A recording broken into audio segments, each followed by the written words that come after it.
Alright, this is what I'm doing today. I'm just delivering these 2.5 Campos. I got 2 of them. I got to put on these regulators. I just put these 2 nipples on each one, doped it up, as you see.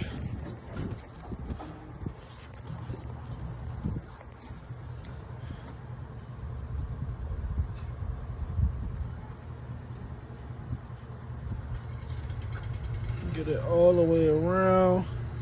Don't gotta be too much because it's gonna spread as you twisting the regulator on. So this is a 2-inch. We don't deal with 2 inches all the time. It's only for natural gas, really. As you see, this is a regulator for this big unit, nipple and everything else with it. And I'm gonna be putting the same thing onto right there. I gotta put those transitions on with the duct, but we're not going to install it. That's going to be on those gas tanks right there.